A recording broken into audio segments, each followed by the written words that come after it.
Pagi teman-teman semua. Pagi, Bu. Pagi, Bu. Yuk Pagi, Bu. open cam yuk. Pagi, Bu. Pagi, Bu. Kem. Pagi-pagi. Open cam, open cam. Ayo foto dhisik wes, Pagi, kabeh Bu. open cam, ayo. Sebentar, Bu. Masih setting ininya, Bu. Kameranya belum bisa. Pagi, Bu. Oh, Pagi, Bu. kameranya belum bisa. Pagi, Bu. Roh. Bentar, Bu. Masih makan bentar. Gak apa-apa, gak minta kok saya.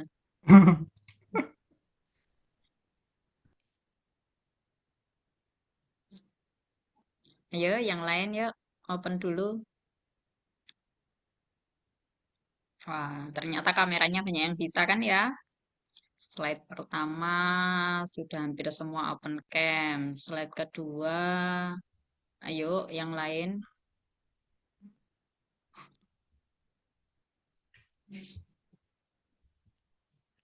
Nanti kalau pas Pak saya Rizal lama ya. menjelaskan share screen, kalian boleh ya off cam. Tapi kalau pas kita diskusi lagi, tak surusannya jawab, ya dibuka lagi ya camnya ya, supaya saya nggak ngomong sama kotak-kotak Iya, hitam ya Bu. teman-teman ya.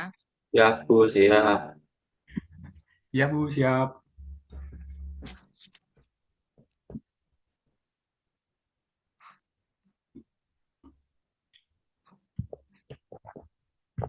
Oke, wes cukup banyak yang on cam. Oke, smile. Saya foto dulu ya yang depannya.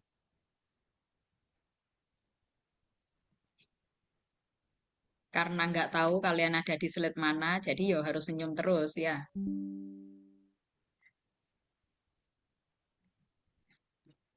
Kok akeh sing merem? Diulang, diulang.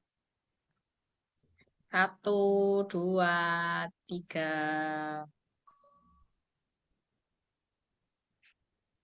Oke, slide selanjutnya. Satu, dua, tiga. Oke, sip. Terima kasih.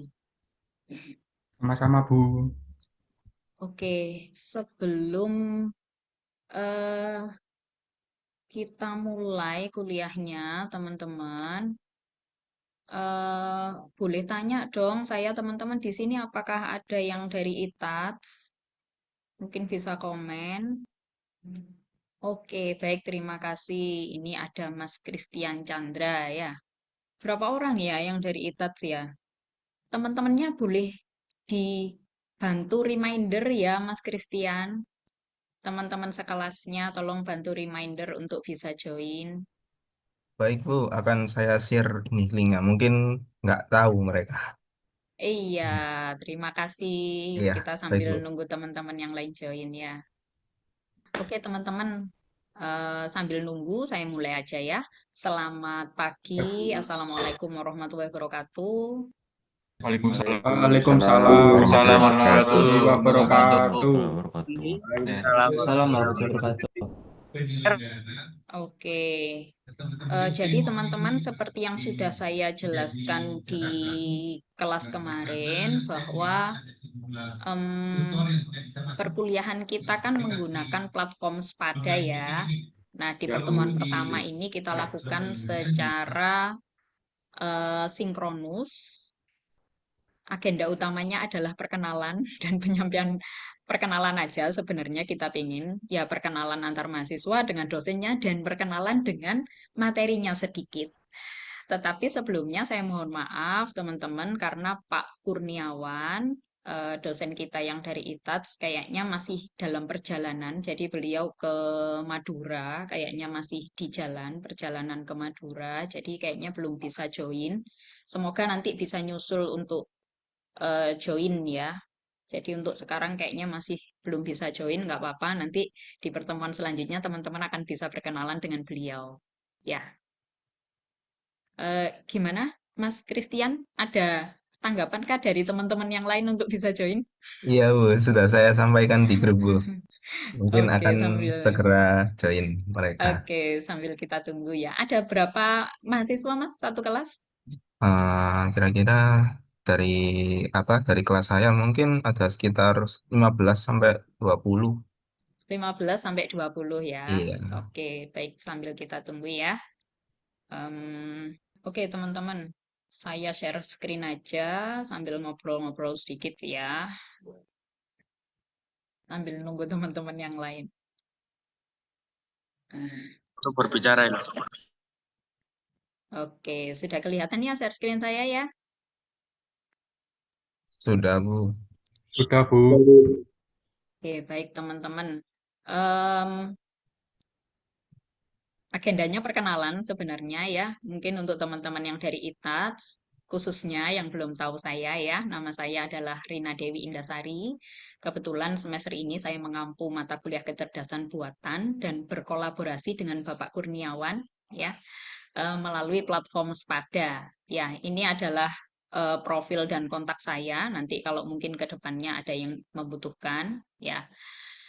Sebelum kita mulai perkuliahan, saya review sedikit. Jadi, syarat untuk bisa mengikuti perkuliahan kecerdasan buatan di semester ini adalah satu, teman-teman sudah bisa mengakses pada, gitu ya. Nah, kemarin untuk teman-teman yang dari Institut Asia, dari 3 kelas, kayaknya sudah nggak ada masalah semua ya teman-teman. Semua sudah terregister dan bisa mengakses kelas yang di Spada ya. Aman, Bu. Aman semua ya. Aman, Bu. Nah, Aman. untuk yang teman-teman dari ITAT, saya belum ada informasi lanjut sih. Kemarin dari Pak Kurniawan masih ada beberapa yang terkendala. Untuk Mas Christian sudah bisa join ya ke Oh, Spadanya ya. bisa, Bu. Saya dapat linknya ya dari Spadanya itu. Oke, mantap. Ya, jadi perkuliahan kita secara daring melalui Spada, intinya itu ya.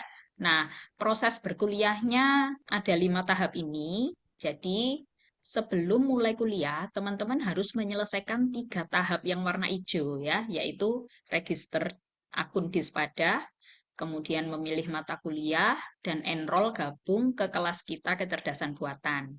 Nah, kemarin untuk 3 kelas kita yang dari Institut Asia sudah beres semua 3 tahapan yang depan, jadi sampai 14 kali pertemuan ke depan, kita tinggal melakukan 2 proses yang bawah ya, yang warna coklat ini ya, yaitu melakukan proses pembelajaran dan melakukan aktivitas perkuliahannya ya.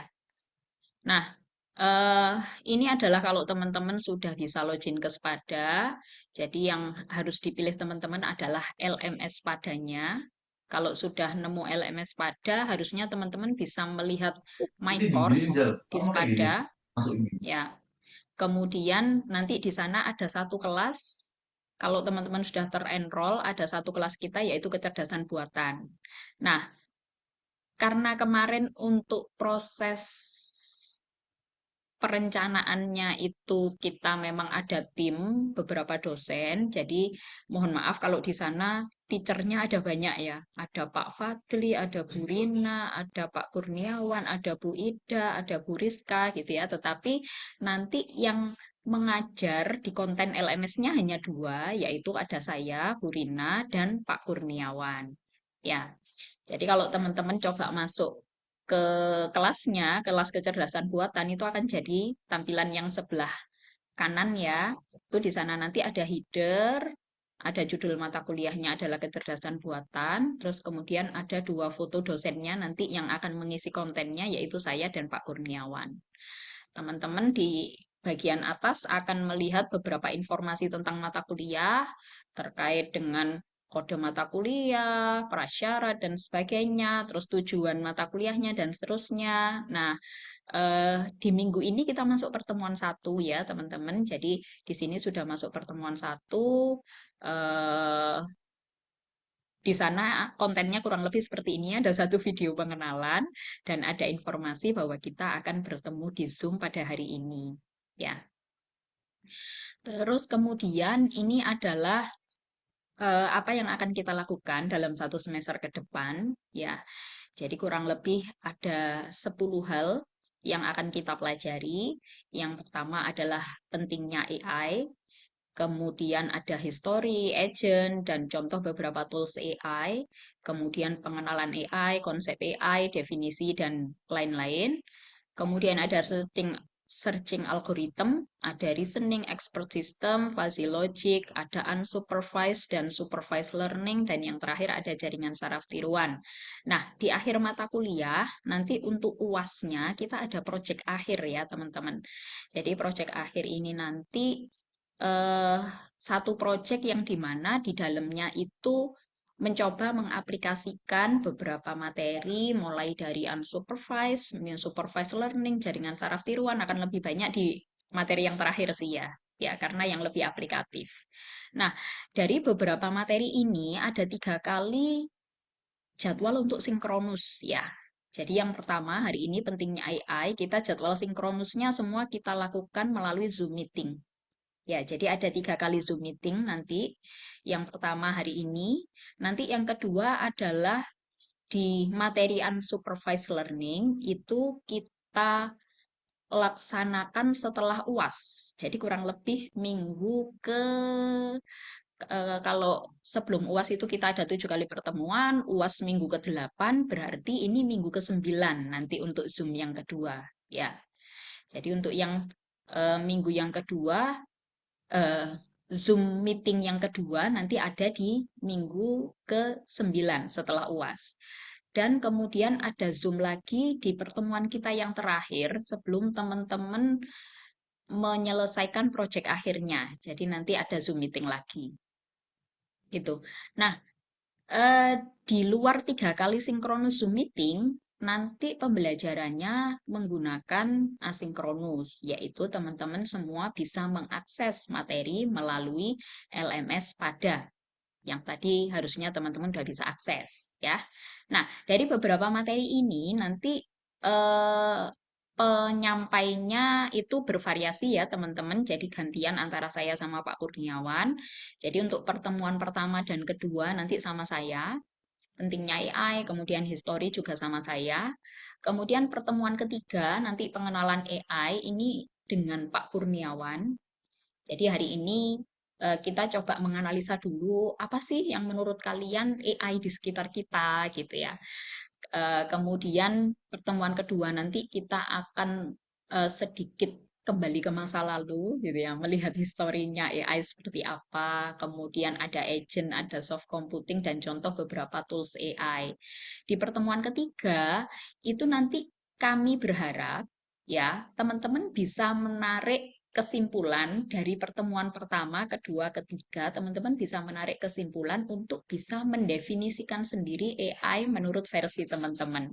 Jadi nanti di pertemuan ketiga akan ada tugas ya dari Pak Kurniawan untuk mendefinisikan tentang AI. Ya, seperti itu. Jadi sebenarnya 1, 2, 3 ini satu tema besar untuk materinya gitu ya. Terus kemudian beberapa permasalahan yang bisa diselesaikan di dalam AI itu salah satunya ada searching, pencarian, ada reasoning gitu ya, ada learning. Nah, itu yang coba kita pelajari. Jadi setelah itu kita mencoba mempelajari yang pertama adalah searching, pencarian menggunakan konsep AI itu gimana. Kemudian reasoning itu adalah penalaran. Nah, penalaran ini adalah menarik kesimpulan dari sekumpulan fakta-fakta yang ada.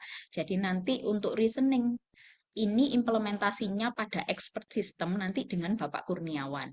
Ya, searching algorithm dengan saya ya. Untuk reasoning nanti dengan Bapak Kurniawan. Setelah itu eh, ada fuzzy logic. Ya, fuzzy logic ini nanti mungkin kita selesaikan antara 2 atau 3 pertemuan ya, teman-teman, nanti dengan saya. Terus kemudian kita ada UTS. Setelah UTS kita ada materi unsupervised learning. Nanti dengan Bapak Kurniawan.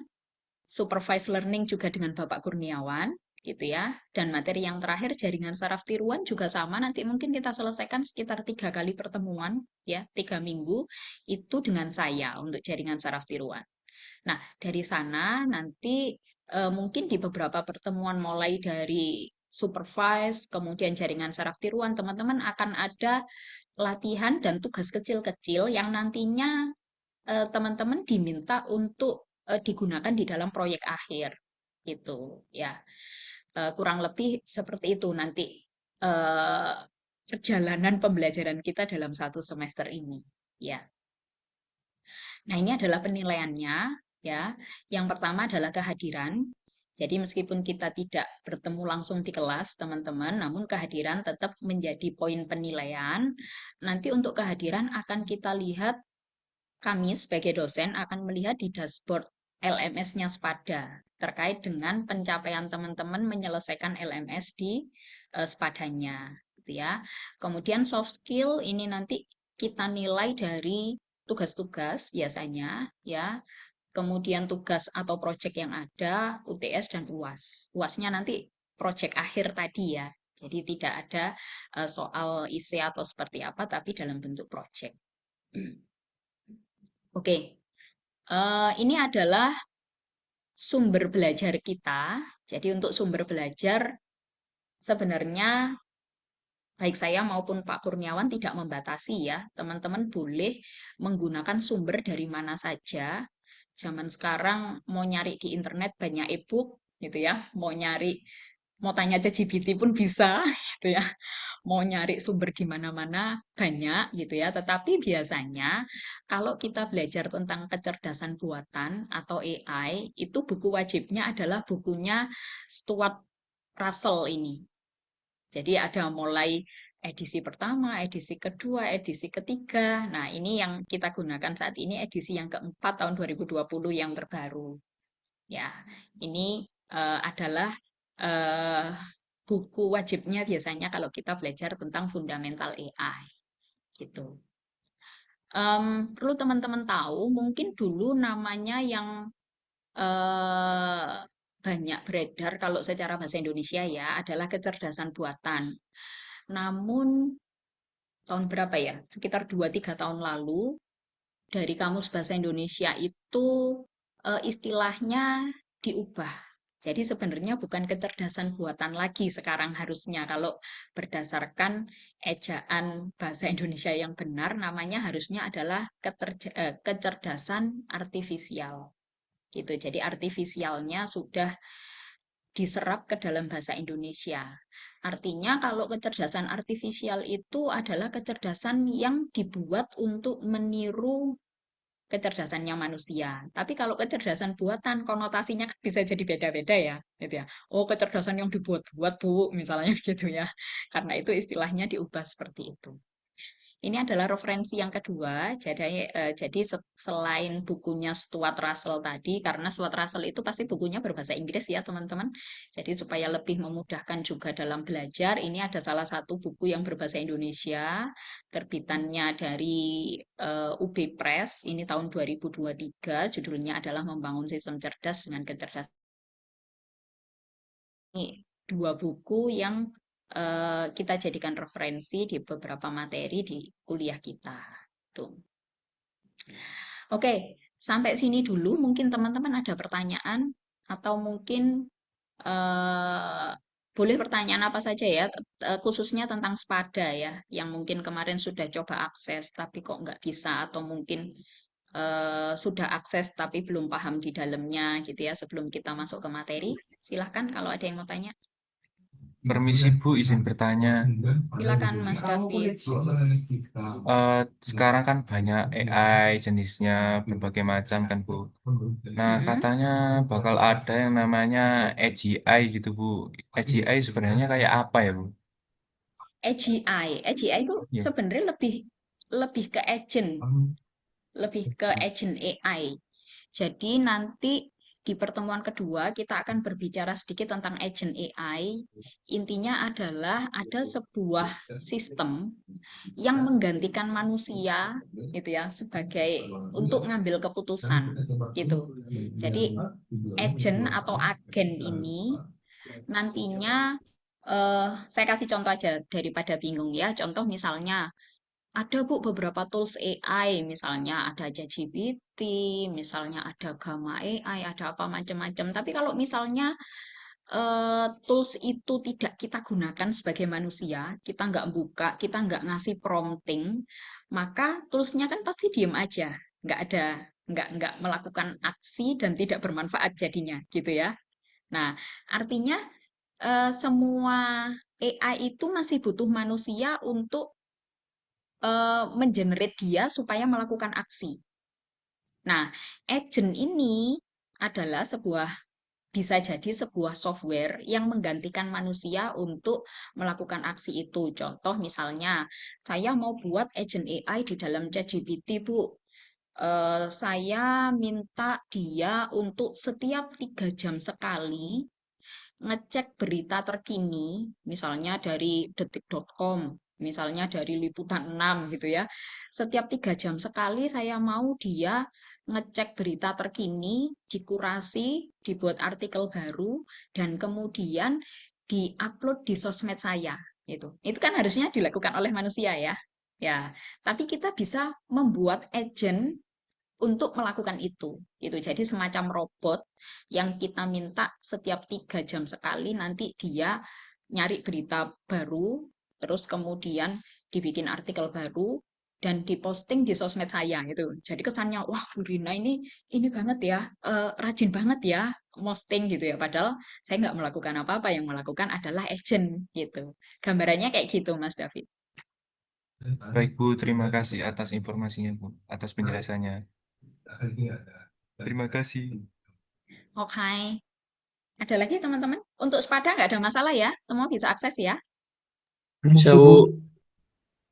Oke. mau tanya Bu, Silakan Mas Andrew. apa password password masuk login di Spada itu apa ya Bu? Asia 1, 2, 3, 4, 5 kemarin kita kasih default. Oh, Tapi kalau bisa teman-teman segera diubah passwordnya ya. oke Bu. Sekali lagi login dan ubah passwordnya melalui Spada, bukan melalui LMS Spada ya. Jadi kita masuk ke LMS hanya untuk mengakses materi. Jadi untuk akun dan untuk manage passwordnya semua melalui Spada, bukan LMS ya. Saya belum bisa daftar di Spada, Bu, karena masih ada permasalahan di PD Dikti. Mbak Adinda. Oh, permasalahannya apa, Mbak Adinda? Mungkin bisa on mic diceritakan? Ya, jadi teman-teman karena seperti yang saya sampaikan di kelas kemarin, bahwa Spada ini yang membuat adalah Ristek Dikti.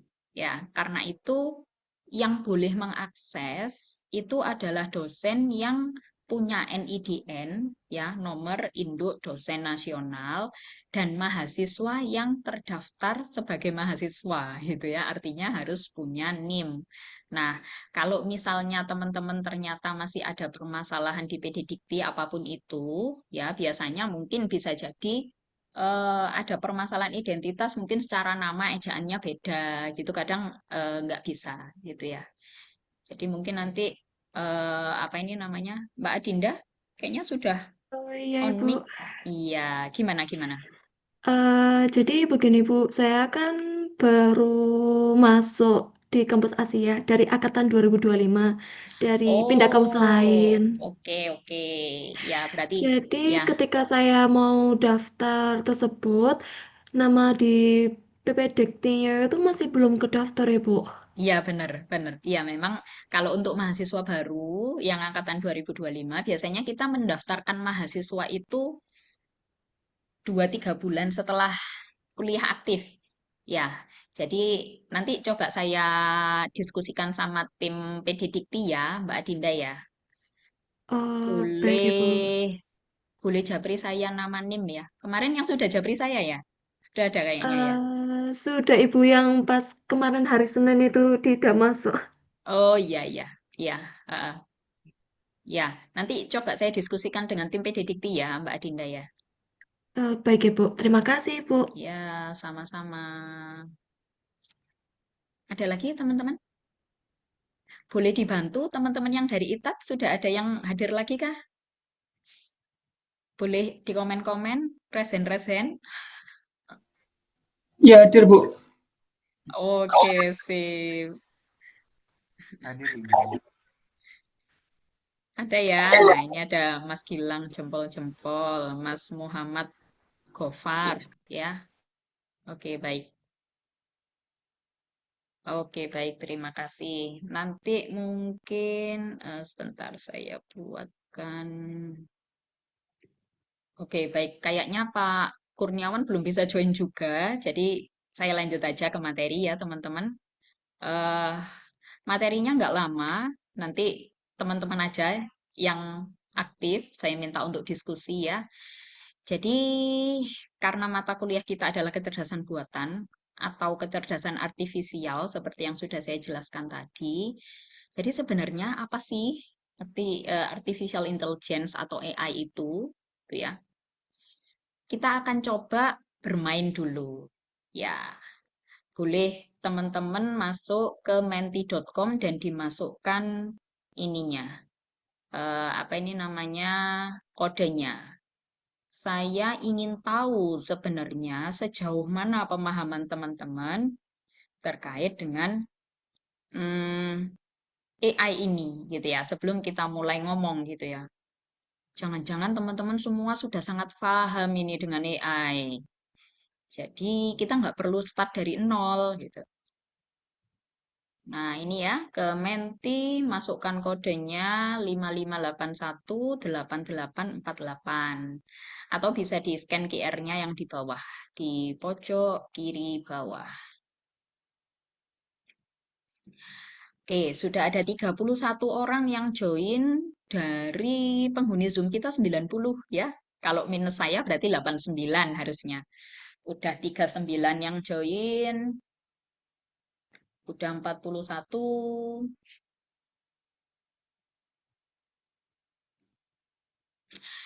Jadi seperti yang saya sampaikan tadi, teman-teman, nanti kalau definisi secara buku, saya kira teman-teman udah bisa nyari di mana-mana ya. AI adalah bla bla bla gitu ya. Tapi pemahaman kita sebenarnya seperti apa sih terhadap AI ini? Karena di dunia sekarang, hampir tiap hari itu pasti orang, "Yes, ini AI ini AI gitu ya, AI gitu. Apa sebenarnya AI gitu ya? Oke, 60 orang yang sudah join. Silahkan bisa nambah lagi, masih sekitar 28 lah. Silakan Mas Rizal Endra. Mohon maaf mau tanya, Ya. untuk apa kalau sudah muncul melalui browser masuk ke menti.com ini berarti sudah join ya Bu ya? Sebenarnya sudah join. Ditunggu sebentar ya. Nanti kita start bareng-bareng. Oh, soalnya Ya. di saya nggak ada QR-nya. Oh ya, nggak apa-apa. Mungkin karena resolusi layarnya aja yang beda. Oh, iya. Ya, Terima kasih Bu. sama-sama. Oke, baik. Sudah 72 yang join. Saya kira cukup kita bisa sambil mulai. Nanti yang lainnya bisa nyusul join ya. Jadi yang pertama saya ingin tahu. Kalau misalnya teman-teman dengar AI gitu ya, AI gitu, apa sih yang ada di pikiran teman-teman? Boleh nulis apa saja. Boleh misalnya nulis, kalau saya dengar AI itu canggih, Bu. Boleh Boleh ditulis. menjawab Bu dengan mikrofon. Oh, eh, tidak join di ini tah? Di Menti kah, Mas Gofar? Main Bu. Oh, diketik aja supaya bagus. Kita coba bermain lewat Menti. Baik Bu, maaf Bu, baru refresh. Oke. Oke, pintar, robot pintar, kecerdasan buatan. Oh, kalau dengar AI ada yang pemanasan global, robot, GPT, asisten pribadi, cloning manusia, wah, pembantu manusia ya. Ini yang paling besar itu adalah yang paling banyak teman-teman nulis ya. Jadi nomor satu adalah kecerdasan buatan ya. Kalau dengar AI, apa yang ada di pikiranmu? Oh, ya terjemahannya Bu. AI itu terjemahannya kecerdasan buatan gitu ya teman-teman ya. Nah, yang nomor dua ada robot ini. Teman-teman banyak yang nulis robot. Nah, karena teman-teman itu generasi zaman now, jadi kalau dengar AI itu pasti banyak di pikirannya GPT gitu ya. Di sini ada banyak yang nulis GPT, ChatGPT ya. Karena kayaknya sahabatnya ChatGPT ya teman-teman ya. Kalau saya DeepSeek, Bu. DeepSeek. Oh, berarti Iya, gak sahabatan sama GPT. enggak, Bu. Oke, tempat curhat, sumber PHK, loh, mirip manusia, ya. Banyak yang nulis. Apa itu? Meta human, boleh algoritma cerdas, kemampuan mesin, masa depan, ya. Kecerdasan artifisial, canggih, bisa membantu saya. Nah, ini sudah bersahabat sama AI ya. Perlu validasi. Oke. Apalagi live mana tadi tak baca kok hilang. Live Savior. Wonge apik. Oh, apa iki maksudnya? Ya, ada apalagi dipakai trading mantep. Wah, kayaknya sudah ada yang cuan-cuan ini anak anu teman-teman ya, trading dibantu AI kayaknya ya. Ya Sudah Bu, ada Rizal. Rizal ya. Ya, Sudah ada 65 teman-teman yang menulis dari 76 yang join mentinya. Ayo, kurang 10, 11 orang yang sudah join menti dan belum mengisi. Teman online, software, otomasi hal repetitif. Oke. Ya, kalau saya lihat dari sini, konsep AI sebenarnya teman-teman udah banyak paham tentang konsep AI ya. Kecerdasan teknologi, model mesin.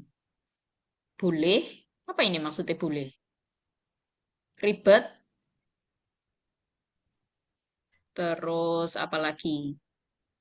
Alat mempermudah hidup, sistem pengetahuan, mesin learning. Nah, ada yang nulis mesin learning nih. Sudah ada yang kenal mesin learning berarti ya. Teknologi yang berkembang, mempermudah pemecahan, mantap, anomali cerdas. DeepSeek, wah ini pasti Andi gimana sing nulis DeepSeek ini. Membantu. Meshbox AI, gacor. Oke teman-teman. Nah, dari sini kalau saya lihat, kalau teman-teman dengar AI gitu ya, apa yang ada di pikiran teman-teman itu adalah lebih banyak teman-teman sebagai pengguna AI. Ya, kalau saya lihat dari apa yang ditulis teman-teman di sini. Jadi kalau saya dengar AI, Bu, ya karena saya itu usernya AI gitu ya. Makanya saya berpikir kalau saya dengar AI itu ya alat bantu gitu ya, mempermudah hidup ya, asisten pribadi, tempat curhat, itu karena kita sebagai user. Ya, karena kita sebagai user. Tetapi di mata kuliah ini nanti kita tidak akan hanya melihat AI dari sisi kita sebagai user ya teman-teman. Jadi di mata kuliah ini kita akan belajar fundamentalnya AI. Jadi kalau teman-teman lihat kenapa sih kok ada ChatGPT bisa seperti itu, kenapa kok ada DeepSeek bisa seperti itu, gitu ya? Kenapa kok banyak sekali aplikasi-aplikasi AI yang pinter gitu ya? Nah itu kira-kira di baliknya dia itu ada apa gitu. Nah, kita akan lebih banyak belajar apa yang ada di baliknya. Nanti kalau untuk teman-teman di Asia, kalau nggak salah ada mata kuliah namanya Teknik AI, itu baru akan lebih banyak belajar tentang kita sebagai pengguna AI gitu. Jadi, oh ada AI yang udah ada nih, gimana cara kita menggunakannya? Oh, dia menggunakan algoritma seperti ini, berarti kita akan lebih cocok menggunakannya sebagai apa gitu ya. Nah, di sini saya sangat setuju apa yang sudah ditulis teman-teman ya, perlu validasi, oke, canggih memang gitu ya. Kemudian asisten pintar, oke. Kemudian Jarvis itu apa ya? Jarvis. itu Siapa sih di yang nulis Iron Jarvis? Man, Bu. Di Di Iron Iron Man Man. itu, Bu. Iya, Bu. Oh, di Iron Man ternyata. Ya wis, ini ada yang nulis Gemini juga. Ya, oke, sip. Berarti paling tidak ya sudah sesuai. Teman-teman itu memang nggak boleh buta tentang AI gitu ya. Sudah tahu bahwa AI itu kurang lebih ya beberapa hal yang teman-teman tulis ini gitu ya. Oke, kita lanjut ya teman-teman. Nah, ini yang pengen saya coba gali juga. Aplikasi apa sih? Aplikasi AI yang pernah kalian gunakan? Boleh dituliskan. Kayaknya boleh nulis lebih dari satu. Kalau teman-teman memang sudah sangat dekat dan sering menggunakan AI ya. DeepSeek, GPT, GPT, GPT, GPT, DeepSeek, DeepSeek lah, mana paten. Cici, Grok, Copilot, Claude, Perplexity, Copilot, Sonnet, Blackbox, Gemini. Wah, ini salah ketik apa ada yang baru nih? GPT, ya. Perplexity, Pigwiz, oke, Visual AI, Sora, Dreamina, Perplexity. Sora, ya ada 2 orang yang pakai Sora, YSS, GPT, Meta,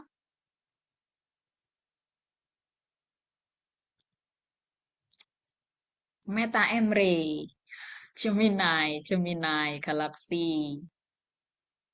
Ya, berarti teman-teman sudah nggak asing ya untuk menggunakan teknologi berbasis AI ya. Dan kayaknya yang paling banyak juaranya tetap GPT nih kayaknya ya.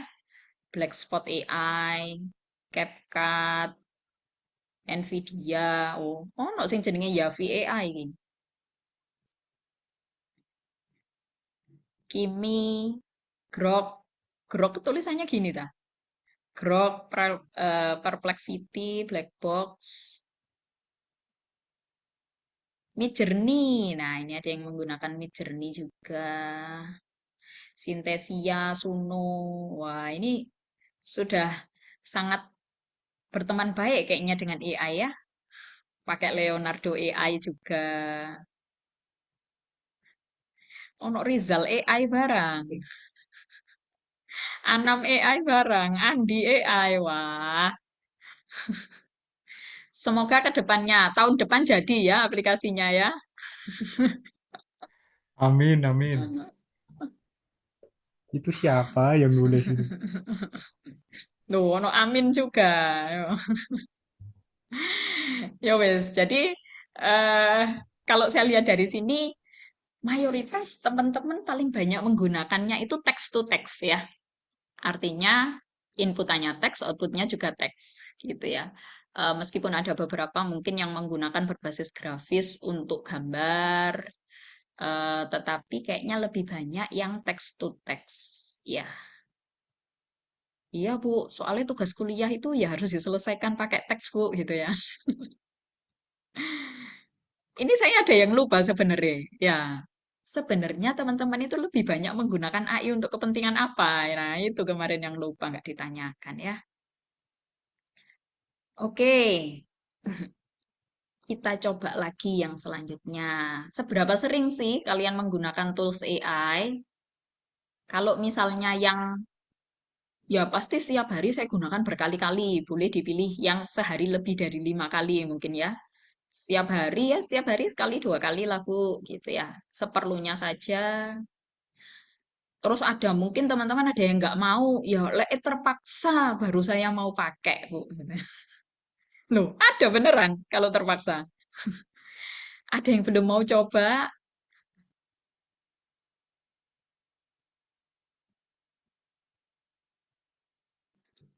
seperlunya saja yang jadi juara ya. Setiap hari. Ini beneran tak banyak yang kalau terpaksa ini. Ada yang belum bersahabat sama AI berarti. Sudah ada 59 yang ngisi.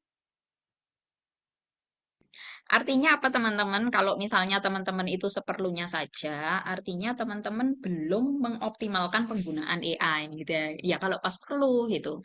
Kalau nggak perlu ya tidak mau nyoba-nyoba gitu. Tapi kalau yang setiap hari kemungkinan ada beberapa hal yang dicoba meskipun belum optimal gitu ya. Kalau yang sehari lebih dari 5 kali ini kayaknya sudah optimal menggunakan AI gitu ya. Atau mungkin belum optimal tapi saya mau nyoba-nyoba terus kok gitu. Oke, nggak apa-apa.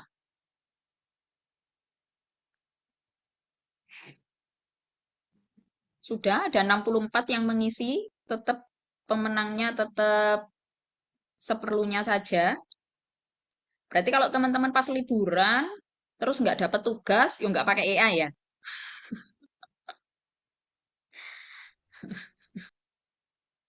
Oke, ini dua hal yang terakhir untuk melihat ya ini dulu sih. Apa kecerdasan buatan menurut kalian atau AI menurut kalian?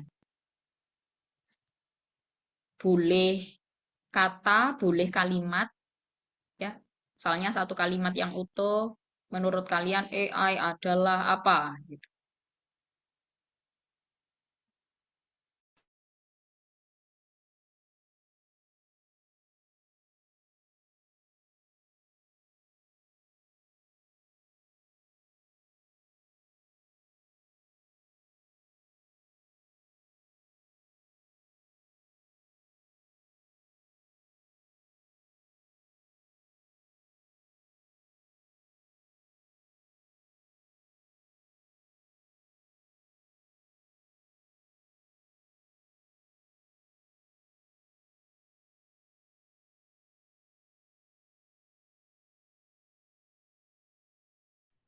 Mic-nya mati, Bu.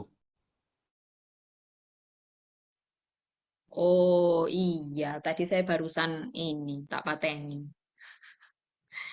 Oke, ini ada yang banyak yang nulis ya. Kecerdasan buatan yang dibuat oleh manusia yang memiliki tujuan untuk mempermudah kehidupan manusia dalam berbagai aspek. AI adalah teman yang selalu nemenin saya ketika sepi.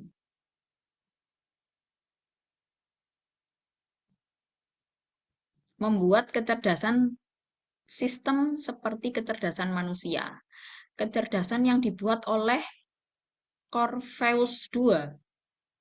Anomali internet. Ya, teman-teman harus tahu bahwa AI itu bukan hanya selalu yang ada di internet loh ya. Ya. Bahkan pertama kali berkembangnya AI itu nggak ada hubungannya sama internet ya. Membantu membuat kebab racing, kecerdasan yang membantu kita untuk melakukan sesuatu, kayak cari ide, konten, ide bisnis, tungtung sahur, apa ini? Anomali itu ya. Pisau bermata dua.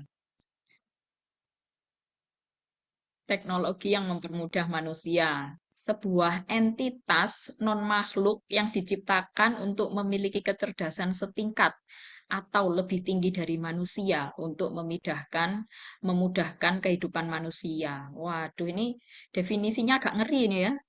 Sebuah entitas. Gitu. Teknologi yang memungkinkan sebuah mesin atau sistem komputer untuk meniru kognitif manusia. Oke.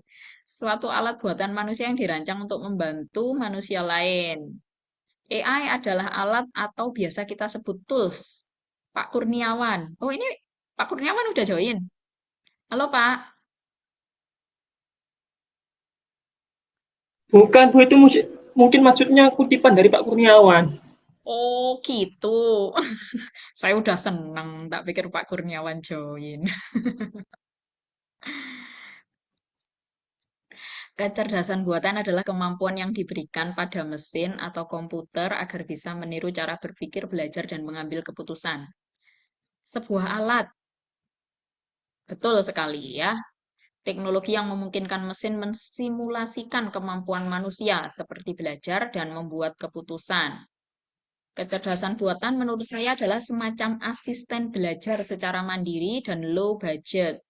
Dan materinya pun berdasarkan data. Wah, ini statistik sekali definisinya ya. Sistem yang dirancang agar bisa berpikir dan bertindak seperti manusia. Tujuan membantu manusia bukan menggantikan sepenuhnya. Setuju. Ya. Alat bantu manusia yang akan menggantikan manusia. Surya. Oke. Ilmu rawa-rawa rontek. Apa itu? Platform yang diciptakan untuk membantu pekerjaan manusia. Oke, jadi secara konsep, definisinya kecerdasan buatan itu pasti ada hubungannya sama manusia ya, teman-teman. Dan ya benar yang dituliskan oleh teman-teman. Ya. Oke, kita lanjut aja. Kayaknya tinggal 2 pertanyaan. Jadi ini kita ingin melihat teman-teman karena memang dari sepadanya kita nanti diminta untuk memberikan informasi. Teman-teman boleh milih lebih dari 1 ya ini ya. Jadi dukungan device yang kalian miliki karena kita harus belajar daring secara online sehingga tidak menggunakan fasilitas yang ada di kampus, maka kita ingin melihat teman-teman kalau kuliah online punya device apa aja nih untuk belajar, gitu ya. Kalau kita lihat yang paling banyak laptop, nomor 2 smartphone. Ya, meskipun kalau untuk belajar saya sarankan jangan pakai HP ya, jangan pakai smartphone ya. Sebaiknya pakai device yang layarnya lebih besar. Ada yang PC yang nomor 3, yang nomor 4 lainnya, yang nomor terakhir adalah tab. Ya, yang paling banyak masih tetap laptop. Oke, saya kira kalau teman-teman kuliah prodinya teknik informatika harusnya sudah punya device yang mendukung ya, entah itu laptop atau PC ya. Oke, sudah 66 yang mengisi, di sini tetap yang paling banyak laptop ya. Minimal smartphone nggak apa-apa, asalkan terkoneksi internet ya teman-teman.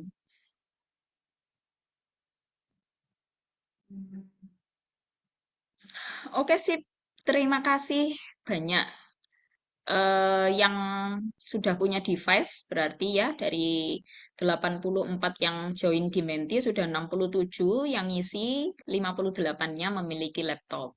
Dan ada 15 PC ya, jadi 5, 6, 73 ya. Oke, ini kayaknya yang terakhir teman-teman. Jadi koneksi internet ini bisa jadi ya paketan data kalian sendiri, atau mungkin kalau belajar Bu, saya di rumah ada wifi, atau mungkin mau ke kampus wifi juga boleh, gitu ya. Atau apapun juga ya, yang penting terkoneksi ke internet.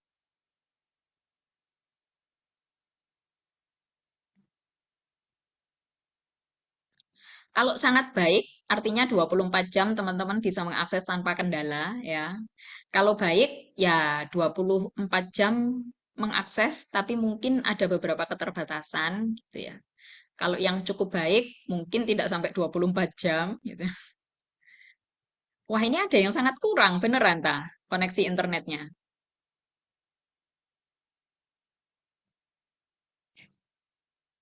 Kalau yang sangat kurang, kalau ngakses boleh ke kampus saja deh, pakai wifi kampus ya. Oke, tapi secara rata-rata baik, ya cukup baik, sangat baik. Ini masih mendominasi. Untuk teman-teman yang kurang, artinya bisa terkoneksi internet, tapi mungkin sangat terbatas ya. Yang sangat kurang ini mungkin PR nanti ya. Saya coba sampaikan ke Bu Rizka nanti ya.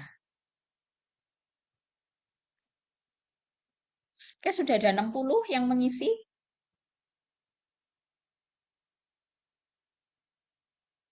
Sudah ada 60 dan alhamdulillah koneksi internetnya secara rata-rata baik ya. Oke, kayaknya mungkin cukup itu ya teman-teman. Em, untuk eh, pengenalan kita dengan menggunakan Mentimeter. Nah, dari sini sebenarnya yang ingin kita tangkap adalah bahwa kalian semua adalah generasi yang sudah kenal AI, intinya gitu. Jadi sudah tidak asing lagi dengan AI. Tapi seperti yang saya sampaikan tadi, ternyata kalian adalah generasi pengguna AI ya, teman-teman. Jadi lebih banyak eh, definisi yang kalian berikan, terus kemudian konsep yang coba disampaikan itu semuanya lebih banyak dari sisi pengguna. Nah, seperti yang saya sampaikan tadi, di mata kuliah ini kita akan lebih banyak dari behind the scene-nya ya, kenapa mereka kok bisa seperti itu gitu ya. Ya, salah satunya adalah karena mereka punya algoritma pencarian, searching yang akan kita pelajari nanti di pertemuan 4. Karena mereka punya kemampuan untuk reasoning, menalar, itu ya, yang akan kita pelajari di pertemuan 5. Kemudian mereka juga punya kemampuan untuk belajar yang akan kita pelajari setelah UTS. Jadi cara belajarnya bisa jadi unsupervised learning, bisa jadi supervised learning, gitu ya. Ada cara belajar lain tapi tidak kita pelajari. Yang umum digunakan adalah supervised dan unsupervised saja. Ya, ada reinforcement learning, ada semi supervised learning gitu ya, tapi yang umum biasanya 2 itu. Jadi intinya yang berada di balik aplikasi-aplikasi AI yang tadi kalian bilang sangat keren gitu ya, canggih, itu ada beberapa cara mereka untuk bisa mewujudkan itu gitu ya, melalui berbagai metode, ada metode pencarian, ada metode menalar gitu ya, ada metode pembelajaran. Oke. Selanjutnya kita akan lanjutkan lagi ya, ini tadi sudah kita lakukan. Nah, secara umum definisi yang paling sederhana AI itu adalah teknologi atau alat tadi yang disampaikan teman-teman yang dirancang meniru kemampuan intelektual manusia. Nah, intelektual itu apa? Di antaranya adalah untuk melakukan persepsi, untuk menalar, untuk belajar, untuk memecahkan masalah, dan untuk memahami. Ya, itu adalah kemampuan intelektual dari manusia. Nah, kalau secara teknis, AI itu adalah di dalamnya berisi data dan algoritma. Ya, data dan algoritma ini diolah menjadi pengetahuan atau knowledge. Nah, knowledge atau pengetahuan inilah yang akhirnya ditampilkan kepada kalian sebagai user sesuai kebutuhan kalian. Itu. Kalau kalian pakai ChatGPT, berarti kalau kalian nanya tentang siapa nama Presiden Amerika, oh ternyata dari algoritma dan data ada nih pengetahuan tentang Presiden Amerika, maka ditampilkanlah kepada kalian, gitu ya. Kalau misalnya kalian tanya ke ChatGPT, buatkan puisi gitu ya tentang alam gitu ya. Dia juga punya knowledge. Knowledge-nya didapatkan dari algoritma dan data tentang puisi-puisi yang tentang alam dikumpulkan gitu ya. Akhirnya dia bisa menampilkan puisi tentang alam kepada kalian gitu. Jadi secara umum AI adalah sebuah tools atau alat tadi ya yang di dalamnya berisi data dan algoritma ya, kemudian menghasilkan sebuah pengetahuan. Nah, pengetahuan ini nanti disajikan sedemikian rupa sesuai kebutuhan usernya. Usernya butuh apa nih? Oh, pengetahuannya butuh untuk meng-create sebuah gambar gitu ya, maka pengetahuannya diwujudkan dalam gambar gitu ya. Untuk meng-create sebuah puisi tadi, maka diwujudkan dalam sebuah puisi. Seperti itu. Nah, ini adalah beberapa ilmu yang ada di dalam AI ya. Jadi di dalam AI itu ada yang namanya NLP, Natural Language Processing, ada Virtual Personal Assistant, ada Visualization, ada Audio Analytic, ada Graph, ada Image gitu ya, ada Robotic, Machine Learning dan sebagainya. Jadi kalau tadi teman-teman nulis bahwa apa sih definisi AI tadi ya yang di Menti ya, terus teman-teman nulis adalah alat yang bisa menjadi asisten saya, itu sebenarnya adalah bagian dari AI gitu. Jadi bukan AI secara keseluruhan, yaitu bagian dari AI yang namanya virtual personal assistant gitu. Terus misalnya teman-teman bilang AI itu adalah sebuah alat yang bisa mengerti bahasa manusia misalnya. Maka itu adalah bagian dari AI yang namanya Natural Language Processing. Kayak gitu ya. Jadi jenis AI itu sebenarnya banyak sekali. Nah, kalau kita lihat, apa sih kedudukannya AI sama machine learning, deep learning, dan sebagainya, sampai dengan generatif AI, ChatGPT yang tadi teman-teman tulis. Jadi kalau kita lihat, AI ini adalah payung besarnya. Jadi tema besar, payung besarnya itu namanya AI atau Artificial Intelligence. Ya, AI ini tujuan utamanya adalah untuk meniru kecerdasan intelektual manusia tadi. Nah, di dalam AI itu ada machine learning, yaitu sebuah mesin yang di dalamnya bisa belajar dari data. Jadi kita nggak usah ngasih coding secara eksplisit. Mungkin teman-teman kuliah algoritma pemrograman, mungkin di awal-awal semester 1, semester 2 ya. Terus ada sebuah kondisi nih, jika beli lebih dari 50.000 maka diskon 10% gitu. Jika beli lebih dari 100.000 diskonnya 25%, misal kayak gitu. Maka kalau dengan algoritma pemrograman yang kita tuliskan di kode programnya itu adalah kondisinya. Jadi aturannya kita masukkan ke dalam kode program. Kita buat if jumlah beli gitu ya lebih besar sama dengan 20.000 gitu ya, dan diskon 10%, misal kayak gitu. Itu biasanya kita tuliskan secara eksplisit di kode programnya, kalau dia bukan mesin learning. Tapi kalau dia mesin learning, kita tidak menuliskan aturan di dalam kode programnya. Jadi nanti mesinnya atau sistemnya atau aplikasinya akan belajar sendiri dari data yang kita berikan. Itu adalah mesin learning. Tapi ternyata dengan mesin learning ini ada banyak data yang tidak bisa dipelajari. Karena teknik di dalam mesin learning ini masih cukup belum kompleks gitu ya. Karena itu kita butuh deep learning. Deep learning itu adalah sebuah algoritma pembelajaran yang berbasis jaringan saraf tiruan. Jadi tadi di materi-materi yang akan kita pelajari nanti kan ada jaringan saraf tiruan ya, yang di terakhir itu termasuk ke dalam deep learning. Jadi kalau deep learning ini adalah teknik atau algoritma di dalam mesin learning yang bisa digunakan untuk mempelajari data-data yang kompleks.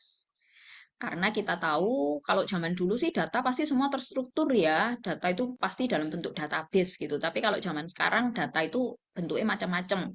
Ada yang semi terstruktur, ada yang unstruktur gitu ya. Yang unstruktur contohnya apa?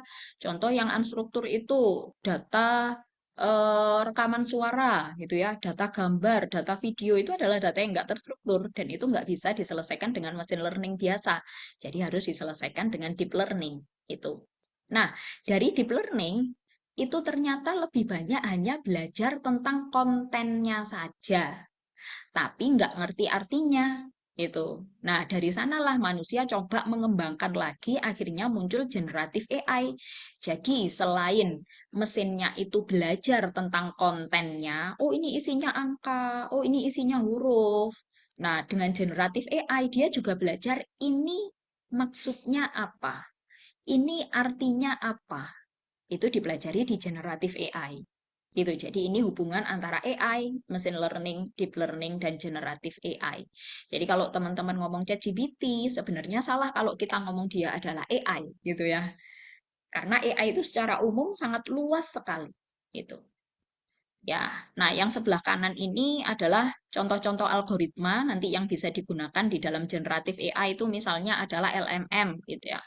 LLM, Language Large Modeling biasanya gitu. Terus ada transformer, kemudian ada NLU dan sebagainya. Kalau di dalam neural network itu contohnya ada perceptron. Nanti kita pelajari perceptron, terus backpropagation ini nanti kita pelajari di akhir semester kita ya. Terus yang ada di dalam AI itu bidangnya banyak sekali. Jadi contoh di sini dituliskan di dalam AI itu ada bidang planning, scheduling, ada natural language, ada knowledge representasi, ada computer vision, dan seterusnya ya. Kemudian di dalam deep learning juga ada beberapa algoritma, di dalam machine learning juga ada beberapa algoritma yang lain. Nah, kalau tadi kita ngomong bahwa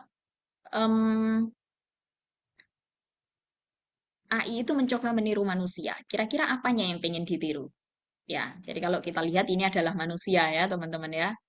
Nah, manusia itu punya banyak hal. Jadi, contoh di sini manusia punya pikiran, gitu ya, yang ada di kepala di sana. Punya pikiran di sana bisa digunakan untuk menalar, ya. Maka di sana ditirulah sama AI dengan beberapa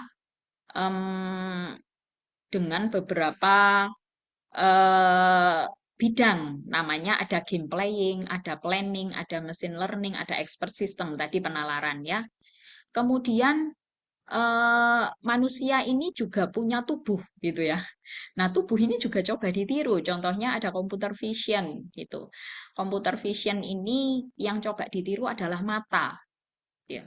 Nah, yang coba ditiru dari mata, contohnya implementasinya adalah OCR. Mungkin kalau teman-teman tahu zaman dulu pertama kali muncul OCR ini sangat wow ya. Jadi kalau kita punya sebuah buku cetak, terus kita scan, setelah di-scan nanti langsung muncul teks di komputernya. Wah, itu sudah sangat canggih banget zaman dulu gitu ya. Kalau sekarang mah itu biasa gitu ya. Sekarang pakai Google Lens aja udah bisa macam-macam gitu. Ya. Terus contoh lagi biometrik. Biometrik ini menggunakan keunikan dari tubuh kita. Jadi contoh fingerprint. Ternyata jarinya manusia ini punya fingerprint yang beda-beda gitu ya. Face recognition, contohnya iris recognition, itu juga coba ditiru oleh AI. Terus kemudian manusia juga punya telinga sama mulut. Ya, kenapa telinga sama mulut ini jadi satu? Karena mulut itu untuk berbicara dan hasil output dari bicara itu bisa ditangkap kalau kita bisa mendengarkan dengan telinga. Karena itu di sini dia jadi satu. Jadi contoh di sini, kalau misalnya mulut dan telinga, itu ada yang namanya speech recognition. Jadi pengenalan suara. Prosesnya adalah dari teks, kemudian morfologi, sintaksis, semantik, baru keluar, oh maknanya ternyata ini gitu. Jadi kalau ada sebuah suara sama mesinnya itu diubah dulu jadi teks, terus dimorfologikan, jadi dilihat mana sih kata dasarnya, imbuhannya kayak kayak gitu ya, terus sintaksis, semantik sampai keluar, oh berarti maknanya maksudnya ini gitu. Nah, itu namanya adalah natural language understanding. Kebalikannya, itu ada dari teks, kemudian morfologi, sintaksis, semantik, jadi speech synthesis. Jadi dari teks diubah menjadi suara. Itu namanya natural language generation. Nah, natural language understanding dan natural language generation ini kalau dijadikan satu, dia namanya natural language processing. Jadi NLP itu bukan hanya merubah suara menjadi teks, tapi juga merubah teks menjadi suara. Nah, yang terakhir, manusia juga punya tangan, punya kaki, ini akan jadi robotik gitu ya. Jadi dari sini bisa kita lihat bahwa ternyata AI itu benar-benar ingin niru segala halnya manusia gitu ya. Semuanya manusia ditiru sama dia. Gitu. Nah, ini adalah dua hal yang menjadi concern di dalam AI. Jadi yang pertama adalah mekanisme penyelesaian masalah, seperti yang sudah saya sampaikan tadi, ada searching, pencarian, ada reasoning, ada planning, dan ada learning. Nah, di dalam mata kuliah kita, sampai 14 kali pertemuan ke depan, kita akan belajar searching, belajar reasoning, dan juga belajar learning. Ya, kemudian yang sebelah kanan ini adalah bidang pengetahuannya. Jadi ada machine learning, ada komputasi evolusionari gitu ya, ada expert system atau sistem pakar, ada NLP, computer vision, robotik dan sebagainya. Tuh. Nah, ini adalah contoh penerapan dari AI, mungkin yang sudah banyak teman-teman lihat di kehidupan kita, ada automobiles, ada business, education, di semua bidang ini saya kira semua sekarang sudah ada AI ya.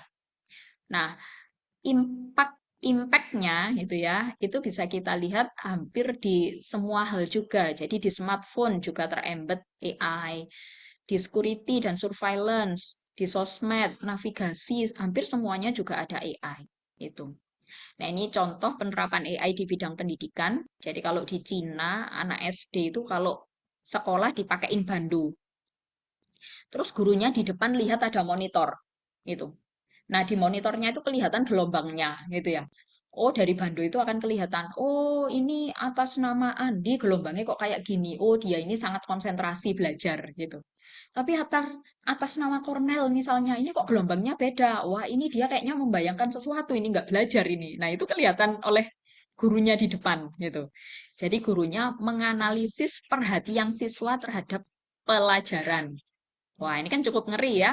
Anak-anak SD kalau misalnya biasanya kan sambil belajar sambil bermain gitu ya. Lah ini nggak perhatikan, gurunya ternyata tahu gitu. Ini contoh lain di bidang pembelajaran. Jadi AI digunakan di dalam VR, VRAR ya biasanya. Contoh ini digunakan untuk pembelajaran dengan visual yang lebih menarik. Ini contoh di bidang pembelajaran juga, di bidang kedokteran. Jadi kalau ingin belajar tentang persalinan, tidak perlu nyari orang yang hamil dulu gitu ya. Tapi ini contohnya bisa menggunakan robot di bidang kedokteran, digunakan untuk belajar. Ini juga contoh robotik, robot sebagai nurse, sebagai perawat ya.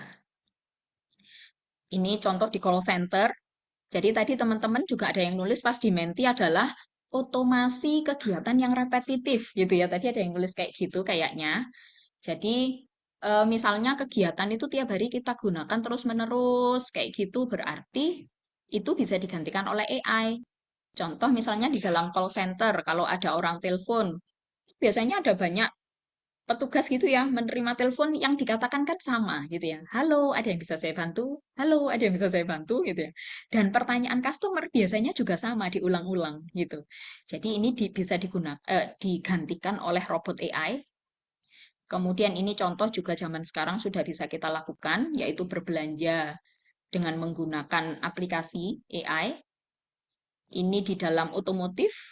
Jadi sudah ada AI yang di-embed juga di dalam otomotif terkait dengan mesinnya, performanya, auto drive, dan juga navigasi. Nah, ini contoh ini auto drive, jadi supirnya duduk manis saja, dia berjalan sendiri. Ya, ini di bidang pertanian. Jadi contoh ada robotik yang nyabutin rumput gitu ya, ngasih air, menyiram kayak gitu sudah dikembangkan juga. Ini contoh di bidang manufaktur. Jadi contoh untuk packaging produk, jadi ngepak produk gitu sudah dilakukan oleh robot juga. Nah, itu adalah contoh beberapa implementasi di dalam AI. Oke, sampai sini mungkin ada pertanyaan dulu teman-teman. Kita masih punya waktu setengah jam. Kalau nggak ada pertanyaan, setengah jamnya adalah buat teman-teman ya. Jadi di sini kita akan coba menganalisis untuk teman-teman berdiskusi apa yang AI, apa yang non AI gitu ya. Saya akan bagi kelompok di breakout room secara random. Teman-teman harus memilih 2 yang AI dan 2 yang non AI menurut teman-teman. Didiskusikan apa alasannya kok menurut kalian itu termasuk AI, apa alasannya kok menurut kalian itu bukan termasuk AI, gitu ya. Nah, diskusinya 15 menit, nanti 15 menit lagi kembali ke room utama, kita akan coba melihat hasil diskusi kalian. Nah, yang dipilih itu kurang lebih ini ya, saya sediakan ada 48. Jadi contoh yang pertama ada Google Maps. Menurut kalian ini AI atau bukan? Gitu. Kalau menurut kalian bukan AI, alasannya apa? Kalau menurut kalian AI, alasannya apa? Jadi, sekali lagi, kalau misalnya sebuah aplikasi atau sebuah tools bisa jadi dia bukan AI. Contoh misalnya saya ngomong Microsoft Excel itu bukan AI, tapi ada satu modul di dalamnya. Misalnya teman-teman, oh ada satu modul nih di Excel, misalnya modulnya namanya X di dalamnya AI. Maka teman-teman bisa memandang Microsoft Excel sebagai AI, tetapi dengan dikasih alasan tadi. Ya, jadi bisa jadi satu teknologi ini termasuk AI atau bukan tergantung alasan kalian. Ya, oke. Ini materinya juga sudah ada di Spada ya, teman-teman. Jadi saya tak share di ini juga deh, biar teman-teman bisa mengakses. Tak share di chat ya. Tak share di chat.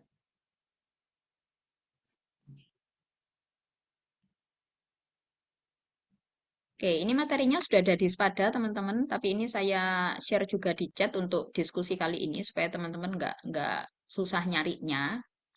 Ini tak bagi breakout ya, karena kita itu agenda utamanya adalah kenalan. Jadi memang kita random supaya teman-teman yang nggak kenal bisa jadi kenal ya. Supaya yang nggak kenal bisa jadi kenal. Jadi di sini saya buat 4 sampai 4 sampai 5 partisipan lah ya di dalam room ya. Itu teman-teman yang belum join di breakout di accept ya atau boleh masuk join manual. Assalamualaikum. Waalaikumsalam. Oke, Ada sudah di balik semua ya. Kristika. Mohon maaf tadi internetku error agak gelut. Oh, terus nggak join di kelompok tadi. Tadi sempat ngomong-ngomongan bentar Bu, terus kan pedot di tengah-tengah sampai sekarang. Oh ya wes, Kak apa-apa wes. Maaf loh ya Bu. Oke, teman-teman, selamat datang kembali di room utama. Oke, baik. Kita mulai. Siapa yang pengen cerita duluan tadi hasil diskusinya? Saya Bu Rizal. Oke, silakan, Bapak Rizal. Suaranya kok suara Cornel, Bang. Anjen suara Cornel guys. Cornel itu, Bu. Parah ini. Kelompok saya dulu aja Bu. Ya, ayo, Cornel. Siapa tadi kelompokku? Tendangan pojok itu ya, penel. Aduh, kelaru. Sorry, Bu. Ayo, Nel, open Saya lupa kelompok cam. saya Bu. Iya, wes kamu aja yang ngomong gimana tadi hasilnya. Saya di HP Bu, nggak bisa share screen. Ayo yang lain, siapa mau duluan? Si Firmanza guyu terus saya ket mang. Ayo, Firmanza Saya dhisik. Bu, yang pertama mic. Yang AI itu Yes. ada dua di ChatGPT sama Google Maps. Nah, alasan psikolognya yang ChatGPT AI karena kita kan bisa kayak misal berinteraksi kayaknya manusia, terus ngasih pertanyaan, ngasih ide, dan belajar dari data yang besar dari ChatGPT AI itu. Nah, konsep AI-nya itu datanya itu ada kayak teks, artikel, percakapan, kode, terus tekniknya itu menggunakan NLP atau Natural Language Processing, terus menggunakan machine learning yang berbasis transformer based model. Prosesnya itu model dilatih dengan data bahasa, lalu diproses dengan deep learning, dan menghasilkan teks sesuai konteks yang kita pingin gitu. Tujuannya itu membantu manusia berkomunikasi layaknya mesin, terus kita mencari informasi dengan cara kayak kita menulis apa yang pengen kita tanyakan, lalu akan muncul gitu. Terus bisa berdiskusi dengan lebih alami dengan AI itu. Lalu AI yang kedua ada Google Maps. Google Maps itu karena bisa kayak menyesuaikan rute terbaik, lalu kayak bisa kasih informasi kayak di sini macet atau enggak, terus di sini ramai lancar, terus kayak kondisi lalu lintas gitu. Terus bisa memberikan estimasi waktu tiba. Nah, terus untuk datanya itu menggunakan lokasi GPS, lalu lintas real time secara langsung gitu. Terus riwayat perjalanan pengguna dan sensor jalan. Tekniknya itu menggunakan machine learning untuk memprediksi lalu lintas atau traffic. Lalu Grab Search Algorithm itu untuk mencari rute yang tercepat dan menggunakan big data analistik. Prosesnya itu data GPS itu yang dikumpulkan lalu dianalisis dengan model prediksi lalu lintas, terus memberikan rekomendasi rute yang optimal. Tujuannya membantu pengguna sampai ke tujuan lebih cepat, efisien, dan mengurangi hambatan lalu lintas. Untuk yang non-AI itu ada kalkulator saintifik atau Casio itu. Itu kalkulator itu digunakan hanya untuk ngitung rumus yang dimasukkan, tidak belajar atau menyesuaikan. Nah, itu mengikuti instruksi deterministik tanpa ada pembelajaran seperti AI. Prosesnya menggunakan algoritma statis, jadi kita input perhitungan lalu outputnya akan muncul. terus tidak ada data training, tidak ada prediksi, dan tujuannya hanya menyelesaikan operasi matematika sesuai aturan. Terus yang kedua non-AI-nya itu ada Walkman, itu hanya memutar musik sesuai rekaman dan tidak ada kecerdasan prediksi atau interaksi. Nah, kenapa non-AI? Karena proses membacanya itu menggunakan kaset CD atau CD itu, terus mengubah sinyal dan menghasilkan output suara. Terus tidak ada analisis di dalamnya dan tidak ada data yang dipelajari. Tujuannya itu untuk hiburan pasif tanpa kecerdasan tambahan. Udah, Bu. Wah, mantap. Kasih tepuk tangan, teman-teman. Wah, ini jadi sebenarnya kelompok Cornell ini diskusi sama temennya, apa diskusi sama ChatGPT nih tadi? Dua-duanya, Bu. Ya wes, oke, sip. Siapa lagi yang mau sharing, teman-teman? Andi, Bu. Saya Bu. Ya wes, ayo. Nanti kelompoknya yang udah sharing boleh ngisi presensi kehadiran ya. Saya share di chat. Silakan. Oke, ini saya dari kelompok 4 tadi Bu. 2 contoh AI. Yang pertama ini ada filter Instagram. Yang nomor 27. Alasan termasuk AI ini filter itu menggunakan computer vision untuk mendeteksi wajah atau objek, lalu menempatkan efek secara real time. Konsep AI-nya itu data yang digunakan itu citra wajah, ekspresi, atau kayak semacam bentuk objek gitu. Tekniknya itu menggunakan face detection, augmented reality berbasis mesin learning. Prosesnya itu kamera menangkap wajah, lalu AI mengenali posisi mata, hidung, mulut, lalu efek diterapkan otomatis. Tujuannya membuat pengalaman interaktif, estetika, dan hiburan. Yang kedua itu ada Tesla Autopilot yang nomor 23. Alasan termasuk AI menggunakan mesin learning untuk mengenali jalan, rambu, kendaraan, dan memutuskan tindakan berkendara. Konsep AI-nya yaitu data yang digunakan itu menggunakan data sensor seperti kamera, radar, dan data-data jalan raya. Tekniknya itu computer vision, neural network, path planning. Prosesnya sensor menangkap kondisi jalan, AI menganalisis, lalu mobil dikendalikan secara otomatis kayak gas, rem, setirnya dikendalikan otomatis. Tujuannya untuk meningkatkan keselamatan dan kenyamanan berkendara. Lalu 2 contoh non AI, yang pertama itu Walkman nomor 13. Alasan termasuk non AI karena hanya memutar musik dari kaset atau CD tanpa pemrosesan pintar.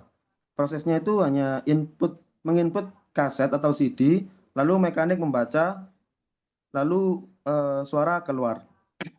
Tidak ada AI karena sistem hanya menjalankan instruksi manual. Yang kedua, stopwatch digital. Alasan termasuk non AI karena hanya menghitung waktu sesuai tombol start atau stop yang ditekan oleh pengguna. Prosesnya hanya user menekan tombol, rangkaian elektronik menghitung detik, dan ditampilkan di layar. Tidak ada AI karena hasil dipengaruhi data atau pembelajaran. Sekian, Bu. Oke, sip. Terima kasih, teman-teman. Kasih tepuk tangan dulu. Tadi dari room berapa tadi? Mas Huda. Tadi lupa room berapa, Cornell. Waduh, iki. Misi, Oke, Bu. siapa lagi? Mas David? Saya, Bu. Saya. Iya, on Loh, cam mau iya. arek lek ngomong rek, mosok on cam apa iki jenenge ngomong ambek ireng-ireng ngono. David ya. David dulu dah. Sampean Ya, si Emri. silakan. Hah? Sampean Ya dulu. wes, sapa? Mas Oh, Emri ya. dulu. Emri, Nah, iki lho Masih. tak gedekno. Nah, Terima silakan. kasih. Jadi menurut kami dari kelompok 10 yang menggunakan AI termasuk smartwatch. Pertama kita pilih smartwatch karena pemantauan kesehatan smartwatch model misalnya Apple Watch, Samsung Galaxy Watch bisa mendeteksi detak jantung, kualitas tidur, bahkan memperkirakan tingkat stres. Data ini diolah dengan AI berbasis machine learning agar bisa mengenali pola tubuh pengguna. Prediksi Dan juga smartwatch bisa untuk prediksi dan rekomendasi, dan juga asisten pintar, deteksi eh,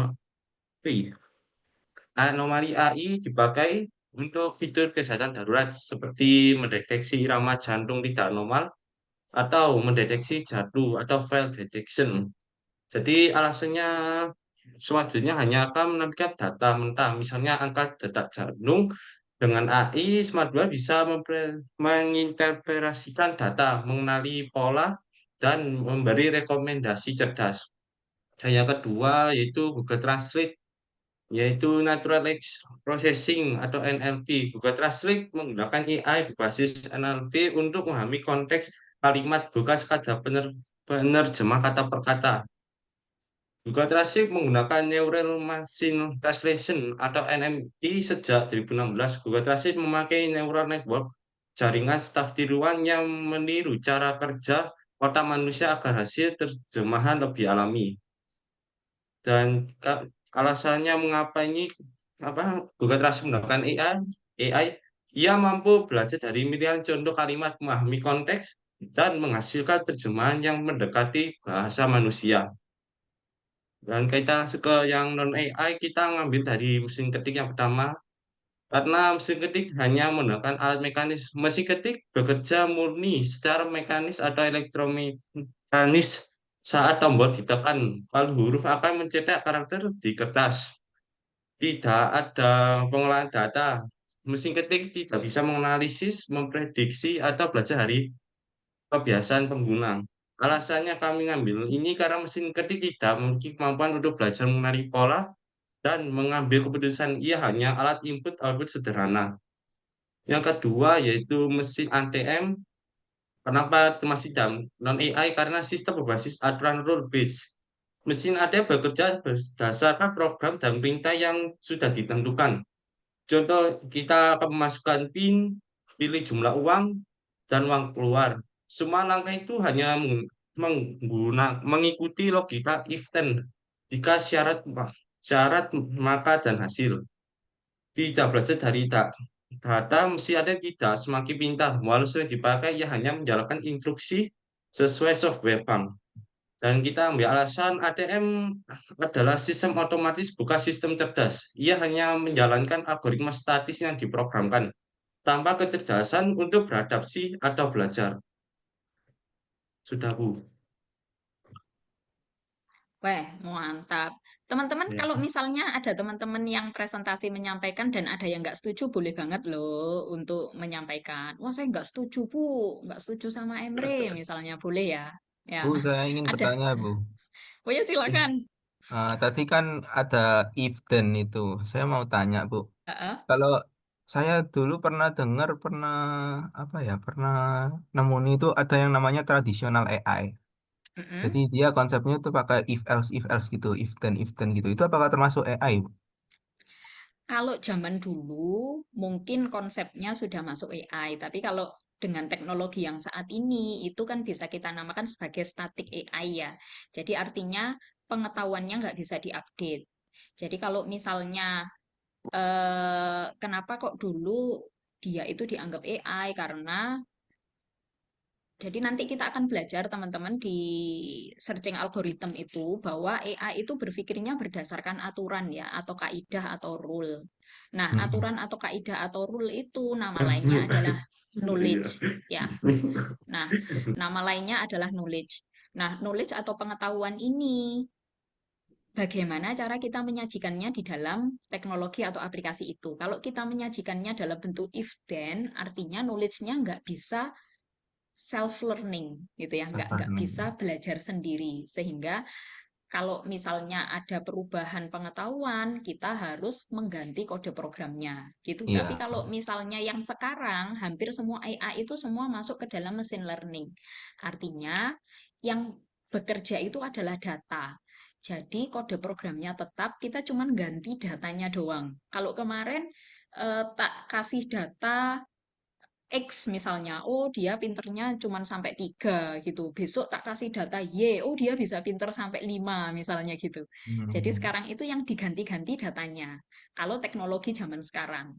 Jadi kalau zaman dulu karena mungkin belum terlalu berkembang yang namanya machine learning, deep learning, masih ada beberapa AI itu yang sifatnya adalah tradisional, yang statik tadi. Jadi Oke. aturannya kita masukkan ke dalam kode program. Tapi kalau yang zaman sekarang kayaknya sudah Nggak relevan ya. nggak relevan lagi kalau seperti Oh. itu. Gitu. Berarti sudah nggak bisa disebut AI itu ya Bu ya. Ya, kalau implementasinya zaman sekarang sudah bukan AI sih harusnya. Hmm. Gitu. Ya. Makasih Bu. Oke, terima kasih Mas Christian.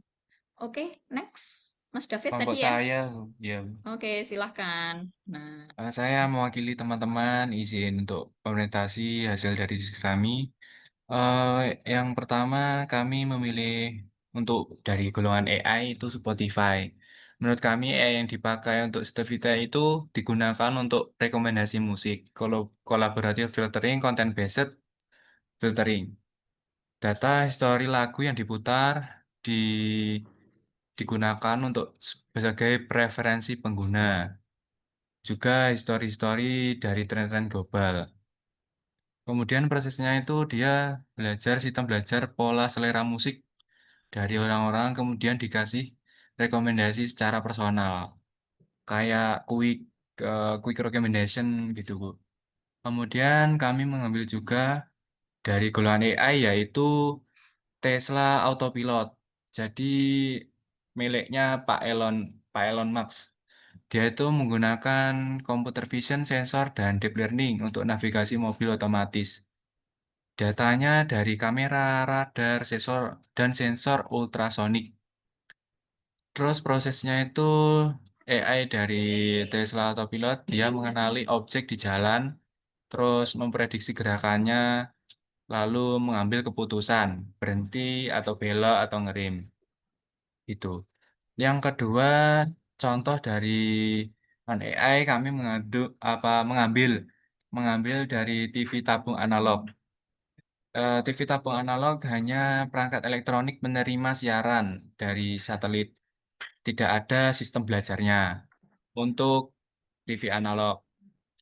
Terus kemudian yang kedua kami mengambil mesin ketik, yaitu murni mekanis, hanya memindahkan tekanan jari ke kertas dengan tinta. Tidak ada eh, fungsi untuk belajarnya gitu. Seperti itu, Bu. Terima kasih. oke, sip. Terima kasih, Mas David. Teman-teman ada yang mau nanya Sama-sama, ke Bu. Mas David? Oke, Monggo. lanjut. Kalau ada yang mau menyampaikan lagi, mau sharing hasil diskusi kelompoknya, Mas Rizal, Nathanael Bu. Ivan, silakan. Baik, Bu. Baik. Eh, dari tim kelompok kami, kelompok 14, kami memilih eh, kami mendiskusikan tentang untuk AI, ChatGPT sama Google Translate. Kalau non AI kita menggunakan drone sama filtering Instagram. Alasan kenapa ChatGPT sudah termasuk AI sudah jelas ya yang paling mudah lah Bu di sini ya. Yang paling mudah karena dia juga apa namanya, alasan termasuk AI, ChatGPT menggunakan kecerdasan buatan berbasis NLP untuk memahami teks dan memberikan jawaban yang variatif sesuai konteksnya. Terus proses kerjanya saat ada input teks, model dari ChatGPT itu akan memprediksi kata-kata berikutnya. Misalnya apa sih jawaban yang pas untuk input teks prompt yang sudah dikasih ini. Lalu setelah prosesnya sudah selesai nanti jawabannya akan dikeluarkan.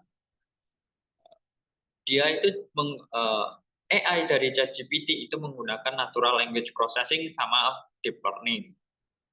Lalu data-data yang dikeluarkan itu berbasis dari artikel, website, buku, dan percakapan. yang kita buat sama ChatGPT ini. Tujuannya apa namanya? ChatGPT ini dia itu membentuk untuk jadi support kita untuk belajar atau belajar dari data atau jadi asisten kita lah, Bu.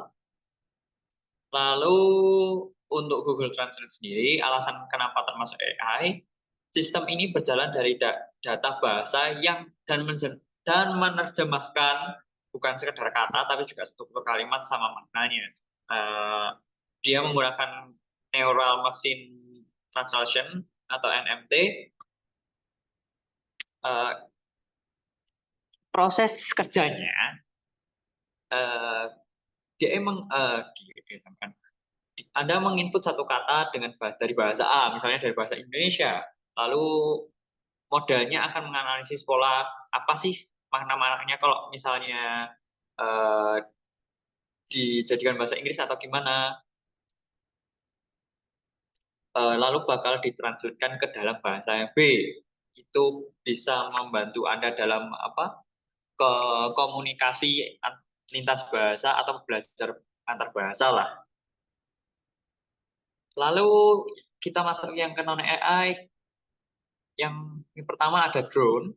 Kenapa drone itu nggak pakai AI, nggak termasuk AI? Karena pada dasarnya hanya perangkat remote control dengan sensor dasar, nggak memiliki kecerdasan belajar lah. Mungkin otonom, kecuali mungkin drone otonom, beda lagi nanti. Dia itu seperti barang-barang mekanik yang harus atur manual, ya, menggunakan remote control dan lain sebagainya. Ya dengan giroskop juga. Lalu tujuan adanya drone ini itu bisa digunakan untuk fotografi, rekreasi, dan mungkin ngambil foto di posisi-posisi yang nggak bisa digapai manusia sendiri, nggak bisa digapai manusia gitulah. Lalu yang kedua dari non AI adalah filter Instagram. Filter Instagram itu mereka hanya mengubah tampilan foto atau video dengan efek visual statis, nggak belajar ataupun beradaptasi dari data manapun. Jadi mereka cuma menggunakan image processing biasa gitulah, Bu. Data yang mereka mereka itu menggunakan data cuma untuk membuat video, foto atau video itu jadi lebih menarik atau estetik lah. Ya, sekian dari saya. Oke, terima kasih Mas Ivan. Ada yang nggak setuju teman-teman? Mau tanya, Bu. Filter Silakan. Instagram itu kan bisa deteksi wajahnya pada saat di kamera, kan bisa deteksi itu wajahnya di mana. Nah, itu apakah bukan AI, Bu? Benar. Jadi tergantung dari sudut pandangnya tadi ya. Kalau saya lihat yang dijelaskan oleh Mas Nathanael Ivan tadi, kayaknya filternya itu kalau misalnya kita ada foto, terus habis itu biasanya kan ada beberapa pilihan preset tuh filter. Oh, pencahayaannya dibuat lebih terang, pencahayaannya dibuat seperti ini. Nah, kalau itu memang bukan AI gitu. Tapi kalau misalnya untuk filter yang membuat orang jadi lebih cantik gitu ya, ada deteksi wajah, terus kemudian dia melakukan yang namanya pointing untuk melihat matanya di sebelah mana, bibirnya di sebelah mana, sehingga nanti di bibirnya itu ditempelin merah-merah kayak pakai lipstick kayak gitu ya. Di matanya nanti bisa dikasih kacamata. Nah, kalau yang filter-filter seperti itu adalah AI karena dia mendeteksi wajah gitu. Ya. Terima kasih, Bu. Terima kasih, Mas Mas Christian, Nathanael. Iya? mungkin ya, teman-teman dari ITATS ada yang mau sharing? Ini, Mas Oke. Satrio. Ya, mohon Ya, izin Bu Rina, saya. silakan. Ya, mohon izin memperkenalkan diri Bu Rina. Nama saya Satrio Atala Kresna Pramudia. Saya adalah mahasiswa dari Institut Teknologi Aditama Surabaya, Ibu. Oke, Silakan Mas Tadi Satrio.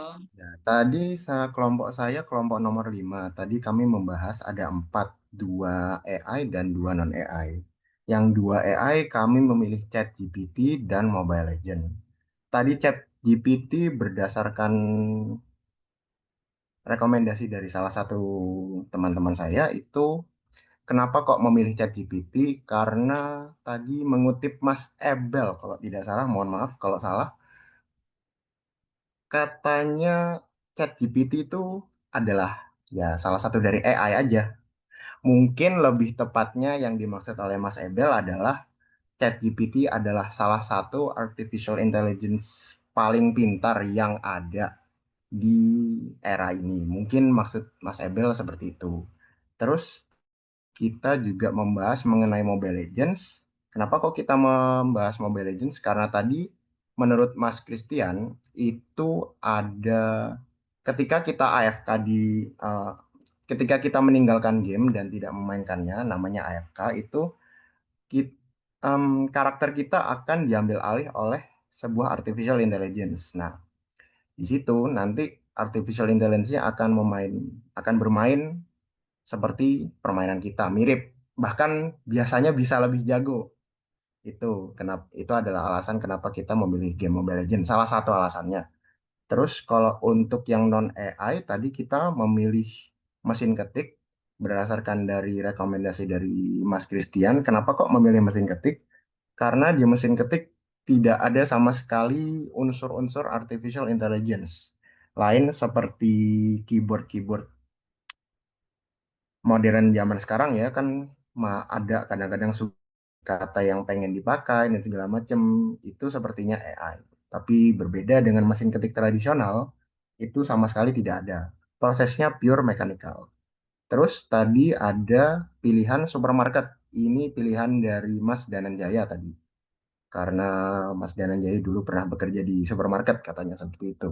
Kenapa kok memilih supermarket? Kata Mas Dananjaya, itu karena prosesnya hampir tidak ada artificial intelligence-nya. Karena mulai dari proses pembelian, proses pembayaran, semua dilakukan oleh manusia. Kira-kira seperti itu, Bu Rina, pembahasan kelompok 5. Terima kasih, Bu Rina. Oke, terima kasih Mas Satrio. Nah, yang Terima disampaikan Mas Satrio tadi ya, teman-teman. Jadi salah satunya di game Mobile Legends pada waktu AFK ternyata ada AI yang bisa memainkan game kita. Nah, itu salah satu contoh agent tadi ya, teman-teman yang saya bilang agen AI tadi ya. Jadi ada sebuah modul, sebuah software yang menggantikan peran manusia untuk melakukan aksi gitu. Itu adalah contoh agent. Ya, oke, terima kasih. Ya, tak kasih applause dulu deh. Ya, Terima kasih kembali, oke. Bu Rina. Ada lagi teman-teman yang mau sharing? Saya, Bu, saya. Oke, silakan Bapak Andi. No, tak gede no. Tadi saya yang pertama keluar itu di kelompok 16, Bu. Ya, di kelompok 16 tadi, Bu. Jadi kami memilih yang AI itu memilih Google Maps sama TikTok. Terus kalau yang non AI itu milih TV tabung atau TV analog itu sama mesin ketik. Yang pertama, kenapa itu Google Map itu dia AI? Karena dia itu memberi kayak waktu kita buka Google Map itu kan memberi rute tercepat ketika kita mau mencari suatu tempat gitu. Nah, itu termasuk salah satu AI. Nah, data yang diambil dari rute tercepat itu biasanya dari lokasi GPS, terus kayak laporan pengguna secara real time, sama data lalu lintas. Yang kedua itu TikTok. Kenapa TikTok itu termasuk AI? Soalnya TikTok itu waktu kita searching apa, keluarnya videonya itu terus. Jadi kayak feed video tiap orang kan berbeda-beda itu tergantung apa yang di searching si pengguna. Soalnya ada mesin learning-nya. Contoh, semisal kayak Rizal itu searching video makanan gitu, nanti bakal keluarnya terus itu video makanan. Dan itu salah satu hal yang bisa dilakukan oleh AI. Terus yang non AI itu TV tabung. Nah, kenapa kok TV tabung itu non AI, soalnya dia itu hanya menampilkan siaran dari sinyal tanpa kecerdasan buatan atau AI atau data dari internet dan lain-lain. Terus yang kedua itu mesin ketik, Bu. Kenapa mesin ketik itu menurut saya non AI? Soalnya dia hanya mencetak huruf sesuai tombol yang kita tekan. Itu sih, Bu. Oke, sweep, terima kasih. Jadi teman-teman seperti yang disampaikan Mas Andi tadi, kalau yang di TikTok ya, itu namanya adalah rekomendasi personalisasi. Ya, jadi rekomendasi yang diberikan untuk setiap orang itu berbeda-beda, tergantung dari behavior masing-masing orang, kebiasaan orang ini ngapain gitu. Jadi bahkan ada beberapa aplikasi yang mungkin sudah terhubung dengan aplikasi lainnya. Jadi contoh misalnya, oh YouTube sama Instagram kok terhubung ya. Saya kalau misalnya di YouTube pernah searching tentang ini, ternyata di Instagram saya ngikut gitu. Jadi ada beberapa juga aplikasi yang sudah terkoneksi seperti itu. Jadi personalisasinya itu tergantung dari kebiasaan kita menggunakan teknologi itu, gitu ya. Oke, ada lagi yang mau sharing? Saya kok belum denger yang cewek-cewek ya, ini kemana ya? Saya Bu. Oh ya wes, Mas Renaldi, silakan. Oke. Eh, pertama saya memilih untuk yang AI ada Google Maps sama Google Assistant. Google Map itu menggunakan AI untuk memprediksi rute tercepat, kondisi lalu lintas dan estimasi waktu tempuh. Nah, Google Maps menggunakan data yang digunakan yaitu ada dari GPS pengguna, lalu sensor lalu lintas dan data historis perjalanan. Terus teknik yang digunakan yaitu machine learning, terus graph algorithm dan data mining. Prosesnya data dikumpulkan lalu diproses oleh model AI lalu menghasilkan rekomendasi rute optimal. Tujuannya untuk memberikan navigasi yang lebih cepat, efisien, dan real time. Selanjutnya ada Google Assistant atau yang kalau di sekarang itu disebutnya Gemini AI. Karena asisten virtual berbasis language processing atau NLP bisa memahami perintah suara dan memberikan jawaban. Data yang digunakan antara lain input suara pengguna, data pencarian Google, lalu informasi kontekstual. Teknik yang digunakan dalam pengaplikasian Google Assistant yang pertama ada NLP atau Natural Language Processing, lalu ada Deep Learning yang mencakup speak to text dan intent recognition. Prosesnya ada input suara, diubah menjadi teks, lalu dianalisis, lalu sistem akan memberikan jawaban atau menjalankan perintah. Tujuannya untuk membantu pengguna melakukan tugas sehari-hari dengan lebih mudah lewat perintah suara. Oke, lanjut ke yang non-AI. Ini mungkin dari kelompok 11 sudah dibahas, saya pilih Mobile Legends dan supermarket. Kelompok sebelumnya akan membahas tentang Mobile Legends dari versi AI. Nah, dari posisi kami itu kita bahas yang bagian non-AI-nya. Karena game ini berbasis aturan dan interaksi antar pemain manusia. Jadi prosesnya itu pemain mengontrol karakter menggunakan yang ada di layar itu. Lalu sistem mengikuti aturan permainan. Nah, aturan permainnya itu statis seperti damage, item, dan skill. Tujuannya untuk hiburan, kompetisi antar pemain. Lalu ada supermarket. Supermarket hanyalah tempat transaksi jual beli barang. Prosesnya manual, hanya pilih barang lalu bayar di kasir. Prosesnya pelanggan ambil barang, habis itu diinputkan di kasir, lalu transaksi selesai. Tujuannya memfasilitasi perdagangan barang kebutuhan sehari-hari. Terima kasih, Bu. Oh ya, terus ada catatan sedikit. Kalau supermarket pakai AI itu contohnya self checkout, smart CCTV, dan rekomendasi promo otomatis.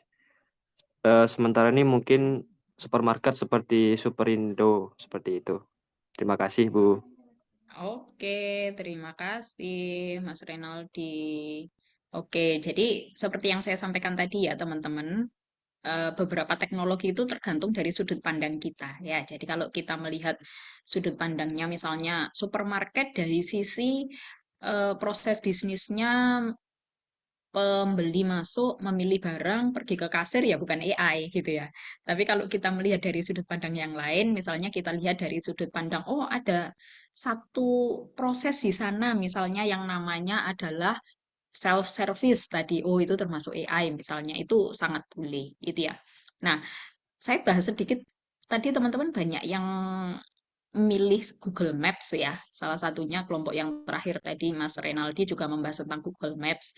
Jadi sebenarnya sebelum ada Google Maps itu zaman dulu itu yang eh yang populer itu namanya adalah GIS ya. Mungkin teman-teman sudah pernah dengar eh, SIG, Sistem Informasi Geografis gitu ya. Zaman dulu sebelum ada Google Map itu yang berkembang adalah misalnya saya mau bikin SIG, Sistem Informasi Geografis, pencarian SPBU terdekat di Kota Malang gitu.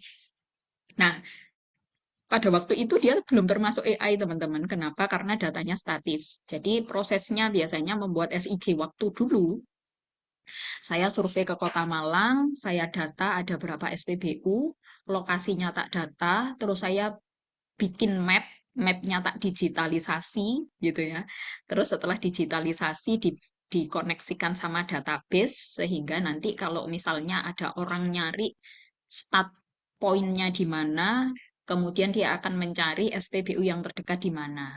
Nah, dia tidak real time. Tidak real time itu artinya kalau misalnya pada waktu saya digitasi saya bilang di situ ada jalan, tapi ternyata besok jalannya di situ ditutup gitu ya karena mungkin ada apa ya ada acara di situ ada karnaval atau ada apa. Nah si SIG-nya ini nggak tahu jadi dia tetap ngasih informasi bahwa lek kamu mau ke SPBU ya lewat jalan itu gitu.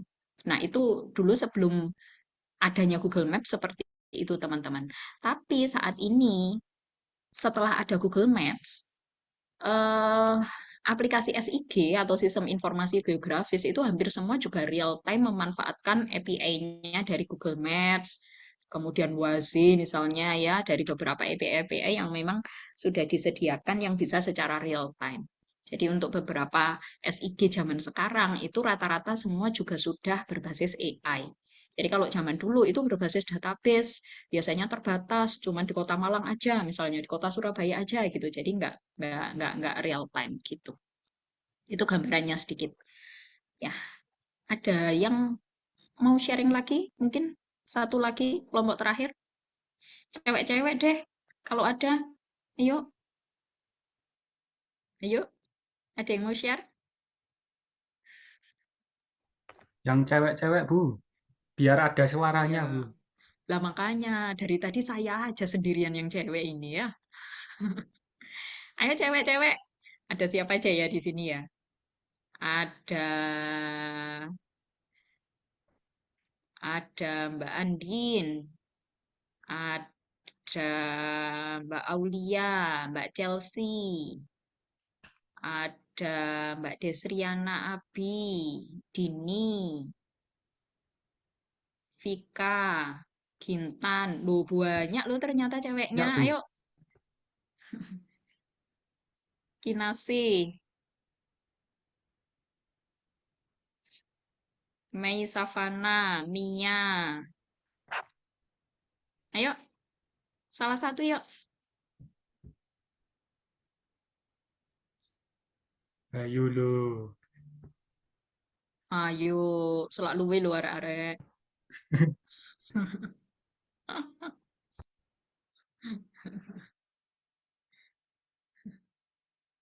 Ayo, Mbak-mbak atau Mbak Andika mau share? Mbak Firman Zabu mau jelasin. Oh iya itu Andika Bu. Andika itu wah pengetahuannya luas Bu. Ya wes lah teman-teman. Tadi sudah saya share di room di chat ya untuk link presensinya. Kalau misalnya lupa tadi room berapa, yang penting diisi yang dipilih AI dan non AI-nya ya. Jadi kalau lupa roomnya ditulis saja 0 gitu ya. Oke teman-teman, saya kira cukup ya untuk hari ini. Jadi minggu depan kita tidak akan ketemu secara sinkronus seperti ini, tapi teman-teman silahkan untuk mengakses LMS di Spada per hari Minggu besok. Ya, jadi setiap hari Minggu kita akan open lecture-nya. Jadi hari Minggu besok tanggal 5 akan kita open lecture untuk pertemuan 2. Hari Minggu depan tanggal 12 kita akan open lecture pertemuan yang ketiga gitu ya. Dan seterusnya. Jadi teman-teman bisa mengakses mulai dari hari Minggu sampai hari Minggunya lagi gitu ya. Untuk satu lecture teman-teman bisa menyelesaikan dalam waktu 1 minggu. Ya, jadi tidak harus di satu hari sesuai jadwal perkuliahan di kampus, tapi teman-teman boleh secara asinkronus, secara mandiri menyelesaikan kapan aja di dalam 1 minggu itu. Ya, oke. Ada pertanyaan teman-teman? Sebelum kita akhiri? Sudah Bu. Nggak ada, Bu. Nggak ada, Bu. Nggak ada Bu. Nggak ada ya, nggak ada ya.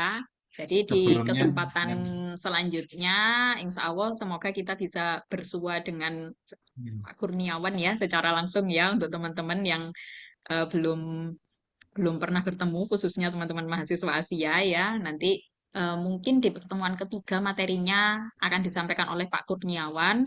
Kalau memang apa ini namanya memungkinkan kalau bisa kita ketemu sinkronus lagi akan lebih baik. Tapi kalau tidak pun teman-teman bisa mengikuti lewat Spada sesuai schedule yang saya sampaikan tadi. Untuk jadwal sinkronusnya ada 3 kali. Ya, oke. Terima kasih banyak. Kurang lebihnya mohon maaf. Apabila teman-teman ada permasalahan apapun terkait dengan akses Spada, tolong disampaikan di grup. Dan kalau teman-teman sudah mengakses materi di Spada, namun kalau hal yang tidak dipahami, ada hal yang tidak dimengerti, juga sangat boleh membuka diskusi di WA Group. Ya, untuk teman-teman yang dari ITATS, terima kasih banyak untuk gabungnya hari ini. Tolong diisi presensi kehadiran ya, jangan lupa. Nanti boleh disampaikan ke Pak Kurniawan. Kalau misalnya memang ada beberapa hal yang perlu diskusikan dengan saya, boleh. Kalau misalnya saya mau dimasukkan ke WA grupnya teman-teman juga boleh. Atau sebaliknya juga monggo silahkan. Nanti bisa disampaikan aja ya. Baik, terima kasih Bu Dina. Baik Bu. terima kasih Bu. Oke, terima kasih banyak. Baik Bu, Saya terima kasih akhiri. Bu. Selamat siang. Assalamualaikum warahmatullahi wabarakatuh. Waalaikumsalam Waalaikumsalam warahmatullahi warahmatullahi wabarakatuh. wabarakatuh. Warahmatullahi Thank you. wabarakatuh.